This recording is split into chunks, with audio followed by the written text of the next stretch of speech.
Red line Islamabad studio से हम आपको प्रोग्राम में खुशामदीद कहते हैं। आप सबकी याद दहानी के लिए कि पाकिस्तान के अंदर बलूचिस्तान और खैबर पख्तूनख्वा में दहशतगर्दी के बहुत सारे वाक़यात हुए हैं। बलूचिस्तान के अंदर दहशतगर्दी के वाक़यात की नौइयत तब्दील हो रही है।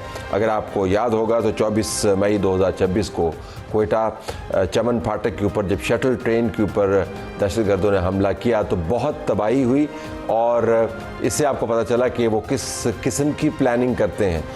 इंसानी जानों का ज़िया, शहादतें, घरों का टूट फूट जाना एक तस्वीर बनाता है कि बलूचिस्तान के अंदर क्या कार्रवाइयाँ हो रही हैं। 12 अप्रैल को भी पाकिस्तान कोस्ट गार्ड्स के ऊपर हमले हुए, जिम्मेदारी BLA ने कबूल की। जनवरी 2026 में आपको याद होगा बलूचिस्तान के 10 से ज़्यादा शहरों पर जो हमले हुए थे उसकी जिम्मेदारी BLA ने कबूल की। 2025 में आपकी याद दहानी के लिए हम आपको बता दें कि बलूचिस्तान में डॉक्यूमेंटेड जो हमले हैं 432 के करीब दहशतगर्दी के हमले हैं। 284 शहरी इसके अंदर शहीद हुए, 205 सिक्योरिटी गार्ड भी इसके अंदर शहीद हुए। 8 मई 2026 को ऑस्ट्रेलिया ने BLA को दहशतगर्द तंजीम करार दिया। हमें जानना ये है कि दुनिया के अंदर BLA की दहशतगर्दी के बारे में क्या डिबेट चल रही है। तो हमें इस प्रोग्राम के अंदर ज्वाइन करेंगे स्कॉट कैली जो होस्ट हैं, geo political analyst, retired US army special forces officers, और उनका एक्सपीरियंस है बैटल ग्राउंड का। मैंने कुछ देर पहले उनसे बात की। हम आपको दुनिया के अंदर बलूचिस्तान में होने वाली दहशतगर्दी और उसका मरकज़ जो है BLA, उसके बारे में क्या बात हो रही है वो हम आपको एक अक्स दिखाएंगे। हम तफसील से बात करेंगे आज के प्रोग्राम में। जो वज़ीर आज़म पाकिस्तान के साथ जो chamber of commerce of industry के रिप्रेजेंटेटिव्स हैं उनकी मुलाकात हुई, बड़ी ज़बरदस्त तस्वीरें बनी। PM हाउस की तरफ से कुछ बयानात भी जारी हुए, चंद एक TV चैनल्स ने उसको चलाया भी, जिससे लगता यूँ है कि जैसे बिज़नेस कम्युनिटी और हुकूमत वक्त के दरमियान ऐन बजट बनाने के मौके पर मामला तय पा गए हैं।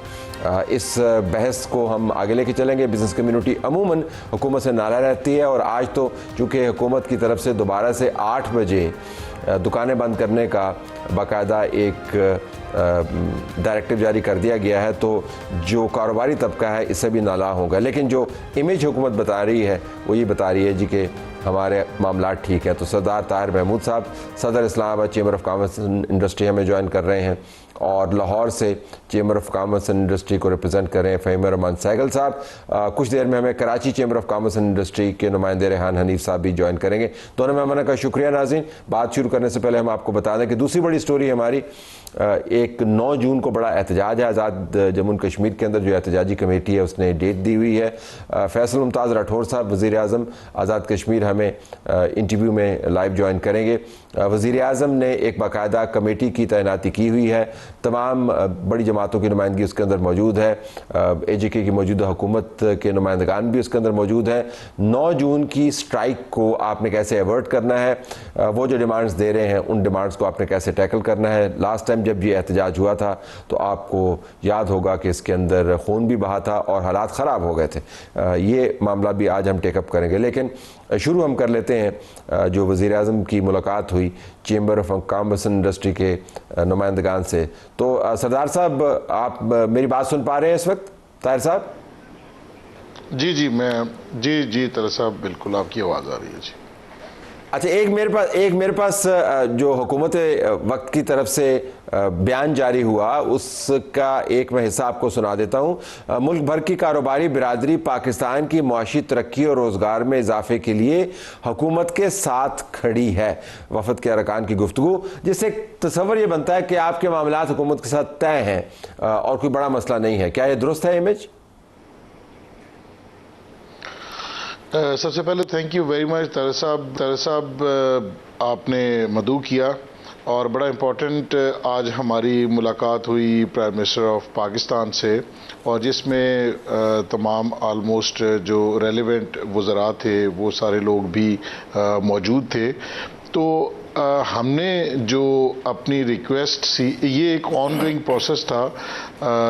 हमने अपनी बजट तजावीज़ ऑलरेडी जमा करवाई थी और फिर उसके ऊपर काफ़ी फोरम्स पे बात भी हुई, और फिर फाइनली आज प्राइम मिनिस्टर ऑफ पाकिस्तान ने हमें मदऊ किया प्राइम मिनिस्टर हाउस में, और वहाँ पर भी हमने अपने जो मुतालबात हैं उनको दोहराया और एक्सपोर्ट लेड इकोनॉमी की बात हुई, कंस्ट्रक्शन और रियल एस्टेट के शोबे पर टैक्स रैशनलाइजेशन के मुतालबात हमने रखे और इस सिलसिले में और इसके बाद जो सुपर टैक्स है उसके हवाले से अपने अपने जो कंसर्न्स हैं उनका एक दफ़ा फिर खुलकर इजहार किया।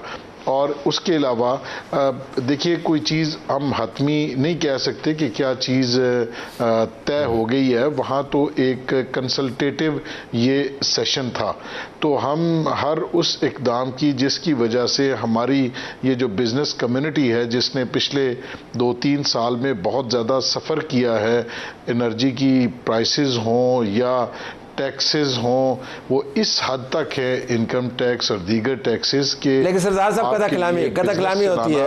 अगर मैं आपसे पूछ पाऊं, और मैं ये सवाल फ़हीम साहब के पास भी लेके जाऊंगा, लेकिन फॉलो अप के तौर पे आपसे, क्या वाकईतन समझती हैं कि हुकूमत के पास वो स्पेस मौजूद है जिसके अंदर आपके बहुत सारे मुतालबात को मान ले? क्योंकि बजट तो बन चुका, उसके अहदाफ तो तय हो चुके, जो बेस लाइन्स हैं वो तय हो चुकी, किसने कहाँ पे लगाना है, कितना टैक्स लेना है, वो तो IMF ने तय कर दिया। तो आप ये मुतालबात जो है, ये कोई मुझे तो थियरेटिकल किस्म की बहस लगती है ये सारी। देखिए जी, हमने तो जो तमाम चैम्बर्स के रिप्रेजेंटेटिव्स वहाँ पर मौजूद थे, हमने अपनी तमाम चीज़ों को बड़े एहसन तरीके से प्राइम मिनिस्टर साहब के सामने रखा और प्राइम मिनिस्टर साहब ने बड़ा हर एक मुकर्रर को सुना भी और उसकी बात में हमसे क्रॉस क्वेश्चन भी किए। मैं समझता हूँ कि ये ज़ाहिर है, आप क्योंकि पिछले 2-3 महीने से ये बजट की प्रिपरेशन का अमल जो है वो जारी है, तो इसमें बहुत सारी चीज़ें तो हो चुकी, लास्ट मिनट कुछ ट्वीक्स जो हो सकते हैं या जो हम एक्सपेक्ट कर रहे हैं वही हमने उनके सामने रखे। और अब जो हतमी बात तो उसी वक्त ही होगी जब जिस वक्त ये बजट आएगा। तो चलो ठीक है, वो फिर आप ज़रा बैठ के देखेंगे और हम आपको देखेंगे कि आप बजट को देख रहे हैं, फिर चेंबर्स की तस्वीरें चलेंगी, उसके बाद बहस होगी। फ़हीम साहब, तो आप ट्वीकिंग करवाने के लिए गए थे वहाँ पे मामलात को, आप तो क्या आपने बड़े मुतालबात लेके गए थे, और वाक़तन क्या आप समझते हैं कि स्पेस हुकूमत के पास मौजूद है कि वो चंद एक चीज़ों पर इम्प्लीमेंटेशन करे जिसका तज़किरा पहले हो चुका है? बिस्मिल्लाहिर्रहमानिर्रहीम। थैंक यू तलत साहब। सबसे पहली बात तो ये है कि ये जो मुलाकात थी, एक जो पिछले चंद हफ्तों से एक एक्सरसाइज चल रही थी, ये जो बिज़नेस कम्युनिटी से जो मुख्तलिफ वज़रा कर रहे थे, SIFC में भी हम लोग गए, पार्लियामेंट में भी गए, और कॉमर्स के सारे मिनिस्टर से हमारी मुलाकात हुई, कॉमर्स सेक्रेटरी कॉमर्स से हुई, और जो हमारे पॉलिसी वाले लोग हैं उनके साथ भी हमारी अच्छी खासी डेलिब्रेशन हुई थी। ये उस मुलाकात का आउटकम क्या है? मतलब कि लास्ट एपिसोड आउटकम क्या है? हमें आउटकम बताइएगा, हमें आउटकम बताइए। आपको पहले देखें, मैं बताऊं तलत साहब, जब तक हम अपना किसी भी कोई जब आप डायग्नोज कर लेंगे ना किसी इशू को, तो उसका ट्रीटमेंट बड़ा आसान होता है। मैं समझता हूं कि जब तक हम IMF के प्रोग्राम में हैं तो हम ये बजट बिजनेस फ्रेंडली या जिसे कहते हैं अवाम फ्रेंडली, अवाम दोस्त बजट या बिजनेस फ्रेंडली बजट नहीं बन सकेगा। जो ग्राउंड रियलिटी ये है कि देखें, कॉमर्स एक ऐसा सब्जेक्ट है जिसमें हम चीज़ों को मैनिपुलेट नहीं कर सकते। 1+3 4 होगा, 2+2 4 होगा।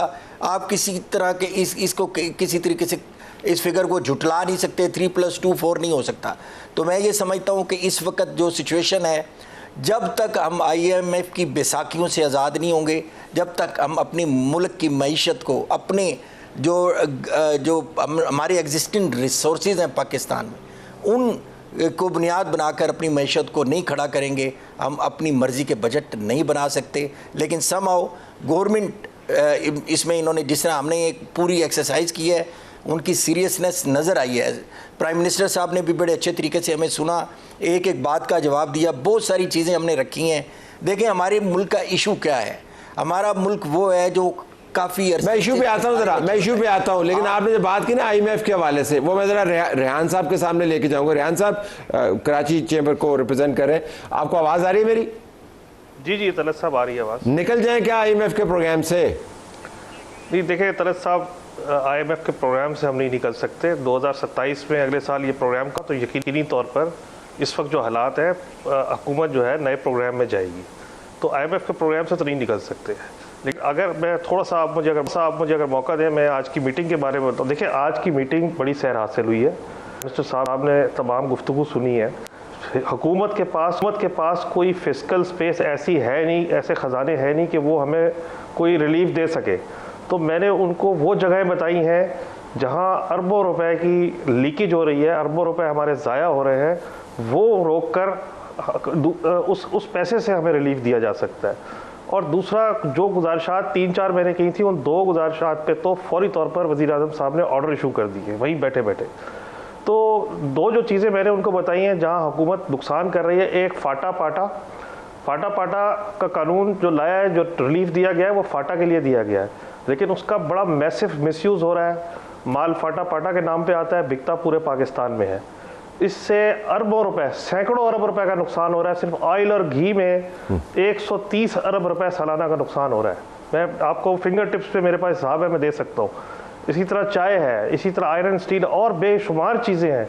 तो मैंने उनको कहा फाटा का जो आपने ये रिलीफ दिया है फाटा के भाइयों के लिए, जो उनका हक भी था, लेकिन उसका इतना बड़ा मिसयूज़ हो रहा है कि हुकूमत को सैकड़ों अरब रुपए सालाना नुकसान उठाना पड़ रहा है। और दूसरा, मैंने उनको लीकेज बताई कि जो रॉ मटेरियल की इंपोर्ट होती है उसमें इंडस्ट्रियल यूज़ के लिए और कमर्शियल यूज़ के लिए फ़र्क है। अब तो मंगाया जाता है इंडस्ट्रियल यूज़ के लिए और बेच दिया जाता है कमर्शियल में। अब आप किसी भी रॉ मटेरियल की इंपोर्ट देखेंगे, 90% इंपोर्ट इंडस्ट्रियल में हो रही है, जबकि वो इंडस्ट्रियल में यूज़ नहीं हो रही है, वो कमर्शियल बाजार में बिक रही है। रेहान साहब, कथा कलामी आपकी तजावीज़ की अहमियत मुँह नहीं फेरा, लेकिन गुजारिश ये, क्या वाक़तन ये समझते हैं कि हुकूमत को इन मामलात का इल्म नहीं है और उनको आज की मीटिंग में आपकी निशानदेही की ज़रूरत थी? ये इतनी बड़ी जो ब्यूरोक्रेसी बैठी हुई है, इतना बड़ा जो आपने निज़ाम बनाया हुआ है, डू यू रियली बिलीव कि उनको इल्म नहीं है कि लीकेज कहाँ से हो रही है, हैमरेज कहाँ से हो रही है? जी तलत साहब, आज जितनी हम लोगों ने बातें की, वज़ीर-ए-आज़म साहब ने बड़े गौर से एक बात पूरी नोट की। वो तो हर बात को गौर से सुनते हैं।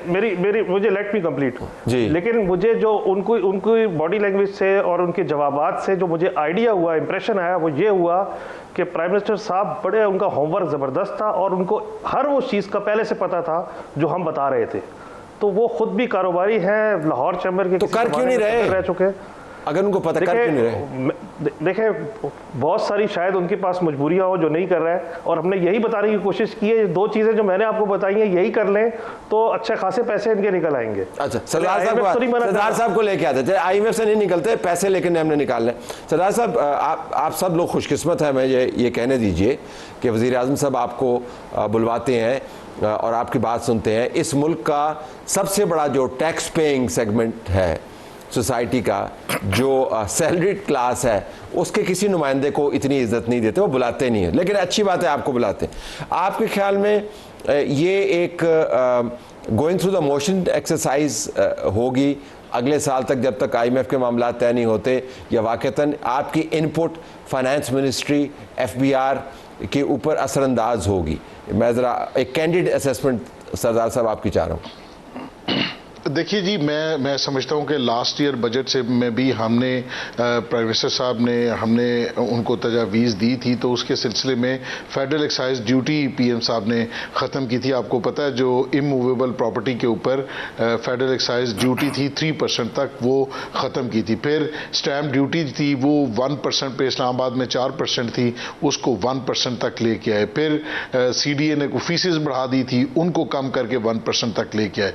इसी तरह आज भी हमने उनसे ये रिक्वेस्ट की कि कुछ ऐसी चीजें जो IMF के दायरा कार की नहीं है, जो एडमिनिस्ट्रेटिव मैयत है, जिसकी वजह से हमारी मईशत और इस्लामाबाद में कंस्ट्रक्शन का पहिया जो है वो चल सकता है, जिससे अलाइड इंडस्ट्रीज भी चलेंगी। जैसे कुछ चार्जेस हैं, जब हम बड़ी बिल्डिंग्स बनाते हैं तो उसमें एडिशनल FAR के चार्जेस हैं, 950 रुपये से बढ़ा के CDA ने वो 23,500 रुपये पर स्क्वायर फिट कर दिए। इसी तरह दीगर फीसेस थी, उनमें भी होशरुबा हद तक इजाफा किया। ट्रांसफर रफली 250 रुपये से बढ़ा के 3% ऑफ FBR वैल्यू कर दी थी। तो इसके ऊपर प्राइम मिनिस्टर साहब का मैं शुक्रिया अदा करता हूं कि आज ही उन्होंने चेयरमैन साहब को, जो चेयरमैन CD हैं, उनको हदायत दी हैं और कल हमारी इंशाल्लाह उस सिलसिले में 1 बजे चेयरमैन CDA के साथ इस हवाले से मीटिंग है।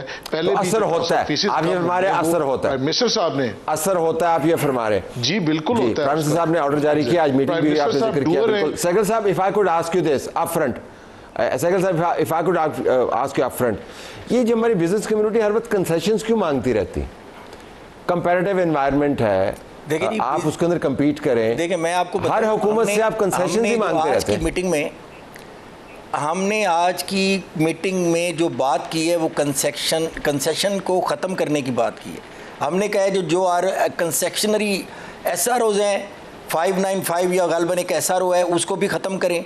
और ये जो अभी हमारे कराची चैम्बर के प्रेसिडेंट कह रहे थे कि जो इंडस्ट्री को कंसेशन मिली हुई है एक इतनी बड़ी डिस्पैरिटी, उसको ख़त्म करें। जो फाटा को कंसेशन मिली हुई है उसको ख़त्म करें। दूसरी तरफ आपने गिलगित बल्तिस्तान को एक कंसेशन और दे दी है, उसको भी ख़त्म करें। तो हमने तो कोई कंसेशन नहीं मांगी, हम तो कह रहे हैं कि लेवल प्लेइंग फील्ड दे दें। हमें तो दुनिया का जो इस वक्त हमारे रीजनल कंट्रीज़ में जो हमारा कॉस्ट ऑफ डूइंग बिजनेस है हमें वो दे दें। हम तो कोई कंसेशन नहीं मांग रहे। हम तो कह रहे हैं कि अगर हमने अपनी एक्सपोर्ट बढ़ानी है तो जिनके साथ हमारा मुकाबला है उनके बराबर कर दें।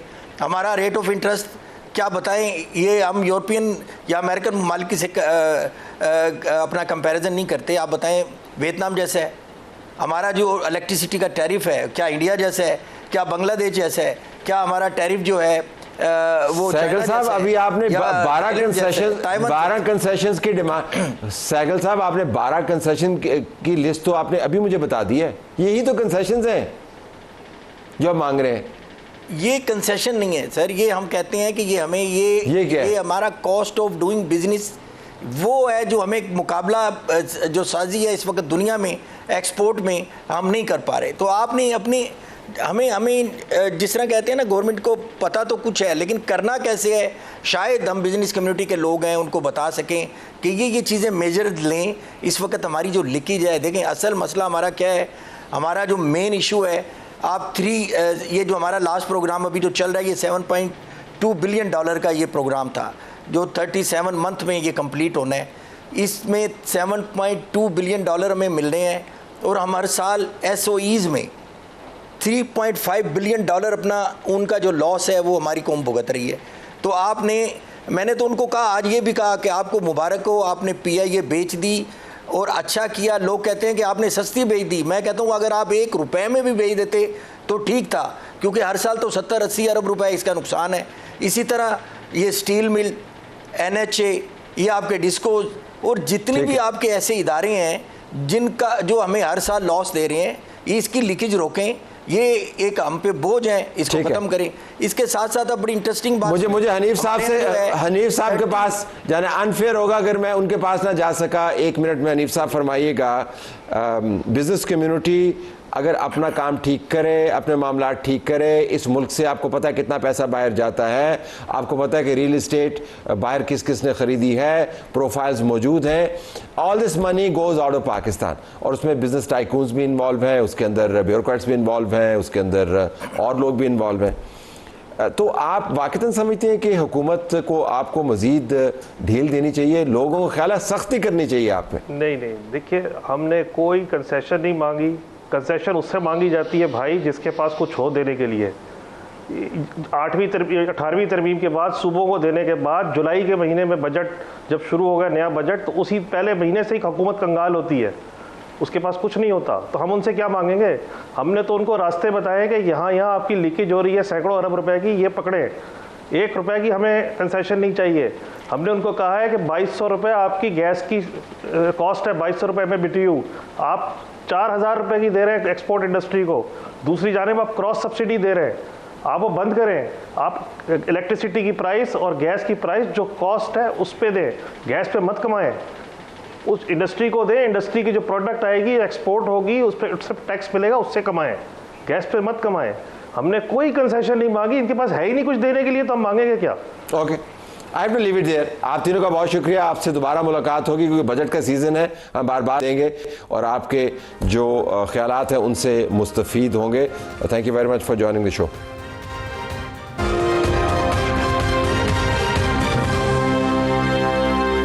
नाज़रीन, कश्मीर पाकिस्तान की शहरग है और शहरग का जो हिस्सा हमारे पास है उसका नाम है आज़ाद जम्मू एंड कश्मीर। यहाँ पर अवामी जॉइंट एक्शन कमेटी ने पिछले कई सालों से एक मसला खड़ा किया हुआ है। उनकी बात सुने तो लगता है कि उनके पास बावज़न किस्म की दलीलें मौजूद हैं, लेकिन जब आउटकम हम देखते हैं तो हमें लगता है कि सड़कों के ऊपर एहतजाज एक खूनी कैफियत भी इख्तियार कर लेता है। अब फिर उन्होंने 9 जून को एक हड़ताल की कॉल दी हुई है। हुकूमत वक्त की तरफ से कोशिश की जा रही है कि इस मामले को तय किया जाए। वज़ीर-ए-आज़म बराह रास्त इस मुज़ाकराती अमल को सुपरवाइज़ भी कर रहे हैं, लेकिन जो टास्क है वो बुनियादी तौर पर वज़ीर-ए-आज़म आज़ाद जम्मू एंड कश्मीर का है। फैसल मुमताज़ राठौर साहब जिन्होंने हमें ज्वाइन किया है। फैसल साहब बहुत शुक्रिया, आपने हमें ज्वाइन किया। प्रोग्राम शुरू होने से पहले आपने खुद ही याद दहानी करवाई कि आखिरी मरतबा जब ये हंगामा चल रहा था तो किसी और की हुकूमत थी, तो बर्डन उन पर था, आपने कुछ तजावीज़ दी थी। अब आपके पास ये कुर्सी मौजूद है और दोबारा से 9 जून की कॉल है, क्या मुख्तलिफ होगा इस मरतबा? देखिए, सबसे पहले तो ये था कि जब पिछली दफ़ा एक्शन कमेटी की तरफ से कॉल दी गई थी तो उस वक़्त उनके पास जी मुतालबात की आवाज़ आ रही है आपको? थी। जी आवाज़ जी मुझे आ रही है जी आवाज़। मैंने कहा सर, जब पिछली बार उनकी तरफ से कॉल दी गई थी तो उस वक़्त उनके कुछ ऐसे मुतालबात थे जिसकी बुनियाद पर उन्होंने ये फ़ैसला किया, लेकिन उसके बाद जो उनसे मुआहदा हुआ, हमने ये कोशिश की कि हुकूमत में आने के बाद जितने भी मामलात थे हमने उसको करने में एक लम्हा भी ताख़ीर नहीं की और अल्लाह ने किया कि काफ़ी हद तक वो मामलात हल भी हुए और उनके साथ एक राब्ता भी रहा। लेकिन एक ऐसा उसमें शिक थी जिसमें एक नकात महाजरीन की सीटों से मुतलका था, जिसमें एक कमेटी बनी थी जो उनके साथ बातचीत कर रही थी इस मामले के हल के लिए। वो एक ऐसी बेसिक बुनियाद बनी दोबारा से इस तारीख को जो उन्होंने कॉल दी हुई थी। लेकिन हमारी तरफ से ये पूरी कोशिश है। अभी रिसेंटली परसों वफाक की तरफ से भी एक कमेटी आई थी जिसमें मुस्लिम लीग नून और पाकिस्तान पीपल्स पार्टी की क़यादत भी थी, मैं ख़ुद भी उसमें मौजूद था। बड़े अच्छे माहौल में हमारी बातचीत भी रही, उनके साथ तमाम इश्यूज़ को डिस्कस भी किया गया। हुकूमत की तरफ से जितने मामलात थे जो हल किए गए एक एक करके वो भी बताए गए। लेकिन उनसे सिर्फ एक हमने उस वक़्त कहा था कि हमें थोड़ा सा ये वक्त दे दे, चूँकि जो डेट उन्होंने दी थी 9 तारीख की, तो जब चूँकि इस आइनी तरमीम या किसी भी हवाले से जो सीट्स का फ़ैसला था वो अकेले एक जमात के बस की बात नहीं, उसमें एक पॉलिटिकल कंसेंसस चाहिए था और उसके लिए हम चाहते थे कि APC बुलाएं, तमाम सियासी जमातों के साथ मिलकर इस पर बात करें और फिर एक कंसेंसस बनाने के बाद हम इसमें आगे बढ़ें। लेकिन उनकी तरफ से हमें वक्त नहीं दिया गया, बल्कि हमने आखिरी हद तक कोशिश की कि चूँकि इलेक्शन का शेड्यूल भी अनाउंस होना है तो हमें 8-10 दिन मज़ीद मिल जाए। लेकिन उनकी तरफ से ये बात थी कि हम एक दिन भी ज़्यादा नहीं देंगे, लेकिन हम आपके साथ 7 तारीख तक मुज़ाकरात के दरवाजे खुले रखेंगे। तो उस वाले से आज प्राइम मिनिस्टर पाकिस्तान ने भी वहाँ पर भी बातचीत की गई। तो कोशिश तो पूरी है जी, हम कभी नहीं चाहते कि रियासत किसी इम्तिहान में जाए, ये लोग हमारे अपने हैं, लेकिन तहरीक चलाना, अपने मामलात को आवाम में लेकर जाना, यकीनन इसमें कोई दो राय नहीं कि उन्हें बात सुननी भी चाहिए, हमें समझनी भी चाहिए और हम समझ भी रहे हैं। लेकिन अब फैसले एक अगर सड़कों के बजाय अगर अवान के अंदर हों तो वो बेहतर है। और मेरे ख्याल में इसमें बहुत सारे ऐसे लोग हैं एक्शन कमेटी के अंदर जो चाहते हैं कि बातचीत के ज़रिए रास्ता निकल लें। हम आखिरी दम तक ये कोशिश करेंगे कि किसी भी तरह से बैठकर बातचीत करके मसले का हल निकाला जाए। मसला आवाम को समझाने के लिए मुख्तसरन 12 मुहाजिर नशिस्तों का क्या है, अगर आपको बताना हो कि मसला कहाँ पर फंसा हुआ है, क्योंकि एक ख्याल ये भी है प्राइम मिनिस्टर साहब कि जो मरकज़ में हुकूमत है मुस्लिम लीग नून की, उनका इन 12 नशिस्तों के बारे में बड़ा वाज़ेह मौक़िफ़ है और मौक़िफ़ यही है कि हमने इसको तब्दील नहीं होने देना, क्योंकि ज़ाहिर है इससे इंतख़ाबात जो पंजाब के अंदर होते हैं जिससे उनकी पार्टी की स्टैंडिंग मुतासर होती है आज़ाद कश्मीर के अंदर, वो उसको कॉम्प्रोमाइज़ नहीं करेंगे। आपके ख्याल में गुंजाइश कहाँ पर है? देखिए, सबसे पहले तो ये एक इन माजीन की सीट्स के हवाले से माजी के अंदर भी कुछ लोगों के एतराज़ात रहे हैं, क्योंकि ये सीट्स डायरेक्टली चूँकि पंजाब में है, 9 सीट्स हमारी, एक KPK में है, एक सिंध और अपना उसमें है बलूचिस्तान में, ये 12 सीट्स हैं हमारी। और इनके बारे में अक्सर ये तासुर दिया जाता है कि ये चूँकि वफाकी हुकूमत के बजाय सूबाई हुकूमतों के ज़ेर असर इंतखाबात होते हैं, मैनिपुलेट हो जाती हैं। लेकिन ये एक अलग डिबेट है जिसमें यकीनन हमें एतराज़ात भी लोगों के इसके हवाले से रहे हैं। सारी सियासी जमातें, पीपल्स पार्टी, नून लीग खुद भी इस पर एतराज़ करती रही है। लेकिन इस वक्त हमारे लिए सबसे बड़ी अहमियत रियासत के मामलात और उन मसाइल की है जो कि आवाम के साथ जुड़े हुए हैं। लेकिन चूँकि एक वक्त में सियासी जमातें इस पर बात करती रही हैं, कुछ फ़ंड्स के हवाले से लोगों के तहफ़्फ़ुज़ात रहे हैं, कुछ लोगों के ज़हनों में ये कि हुकूमतें जब तब्दील होती हैं तो इन सीट्स का रोल होता है। लेकिन इन तमाम चीज़ों के बावजूद महाजरीन का, उनकी कुर्बानियाँ हैं, उनका एक रोल है, उन्हें किसी भी हवाले से नज़रअंदाज नहीं किया जा सकता। और अगर इसमें किसी भी सियासी जमात, चाहे वो पीपल्स पार्टी हो, चाहे वो नून लीग हो, उनकी कोई सियासी वबस्ती या सियासी मफादात हैं तो वो एक तरफ हैं। इस वक्त मैं ये समझता हूँ कि हमारे लिए रियासत का मफाद सबसे ज़्यादा ज़रूरी है। सीट्स के हवाले से इसमें कोई हमारी तरफ से ऐसी पाबंदी नहीं है। इस पर डिस्कशन हुई कि कुछ सीट्स को कम भी किया जा सकता है। उसमें वोटों के तनासुब से, चूँकि रियासत के अंदर जो इस वक्त वोट रजिस्टर्ड हैं वो ज़्यादा है, जबकि माजरीन के हलकों में जम्मू और वैली के थोड़े वोट हैं, तो उस बुनियाद पे सीटों पे कमी पे भी बात की गई है। तो हमने इसमें कोई दरवाज़ा बंद नहीं अभी तक किया। हम चाहते हैं कि नेगोशिएशन के साथ इस पर कोई अफाम व तफहीम से रास्ता निकाल लिया जाए।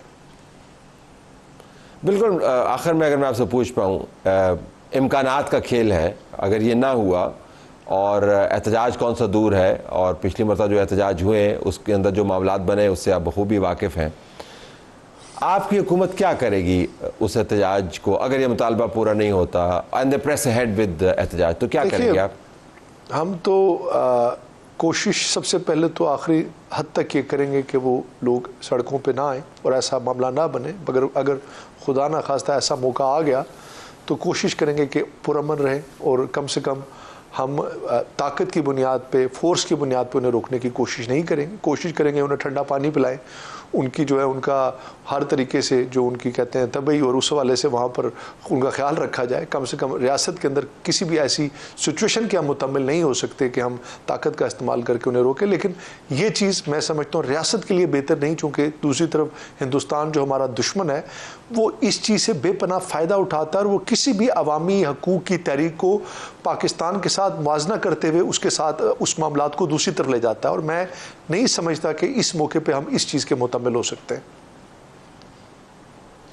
प्रोफेसर साहब बहुत शुक्रिया, आपने हमें ज्वाइन किया। नाज़रीन, एक तरफ आज़ाद जम्मू और कश्मीर के मामलात हैं, दूसरी तरफ पाकिस्तान के मामलात भी हैं। ब्रेक के बाद जब आएंगे तो हम आपके सामने बैन अवी पर्सपेक्टिव रख रहे होंगे कि दुनिया बलूचिस्तान के अंदर होने वाली दहशतगर्दी और जो जिम्मेदारियाँ कबूल करते हैं तमाम दहशतगर्दियों के वाक़यात में से मेजॉरिटी की BLA, उनके बारे में क्या रवैया रखती है। Stay tuned.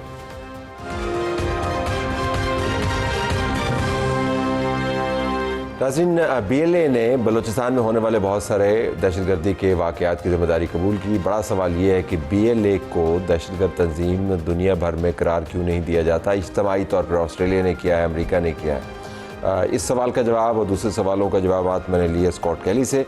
आइए देखते हैं कि उन्होंने मुझे पहले सवाल के जवाब में क्या कहा। BLA को बाज़ बैनुल-अक़वामी इदारों और मुमालिक की जानिब से दहशतगर्द तंजीम करार दिया गया है। मिसाल के तौर पर ऑस्ट्रेलिया ने इस पर दहशतगर्दी की माली मुआवनत के इल्जामात के तहत पाबंदियां भी आयद की हैं। ताहम ये बात कि पूरी दुनिया इसे बाज़ाब्ता तौर पर दहशतगर्द तंजीम तस्लीम करती है या नहीं, इतनी अहम नहीं जितनी ये कि आलमी बरादरी खित्ते के सिक्योरिटी मसाइल के हल में क्या किरदार अदा कर सकती है। अगर इन सिक्योरिटी चैलेंजेस पर काबू ना पाया जाए तो BLA जैसी तंजीमें अपने सियासी मकासद हासिल करने के लिए तशद्दुद और मुसल्लह कार्रवाइयों का इस्तेमाल जारी रख सकती हैं। मैंने स्कॉट से ये भी पूछा कि बैन अवी कम्युनिटी को क्या ये इल्म नहीं है कि ऐसे ग्रुप्स को टॉलरेट करते हुए वो अपने लिए खतरात पैदा कर रहे हैं, तो उसका उन्होंने ये जवाब दिया। आलमी बरादरी के बाज़ हिस्से यकीनन BLA जैसे ग्रोहों से पैदा होने वाले खतरात को तस्लीम करते हैं, जिसकी एक मिसाल ऑस्ट्रेलिया की जानिब से हालिया पाबंदियां हैं।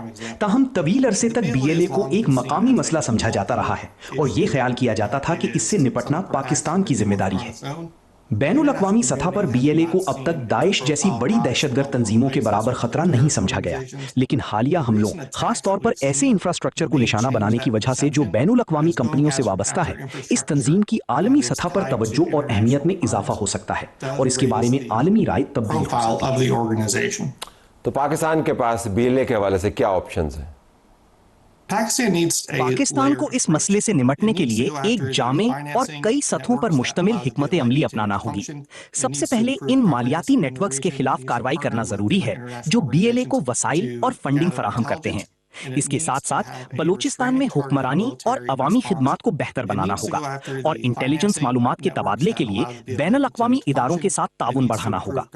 फौजी कार्रवाइयां भी होनी चाहिए, लेकिन वो महदूद, मुख्तात और मखसूस अहदाफ तक होनी चाहिए ताकि सिर्फ दहशतगर्द अनासर को निशाना बनाया जाए।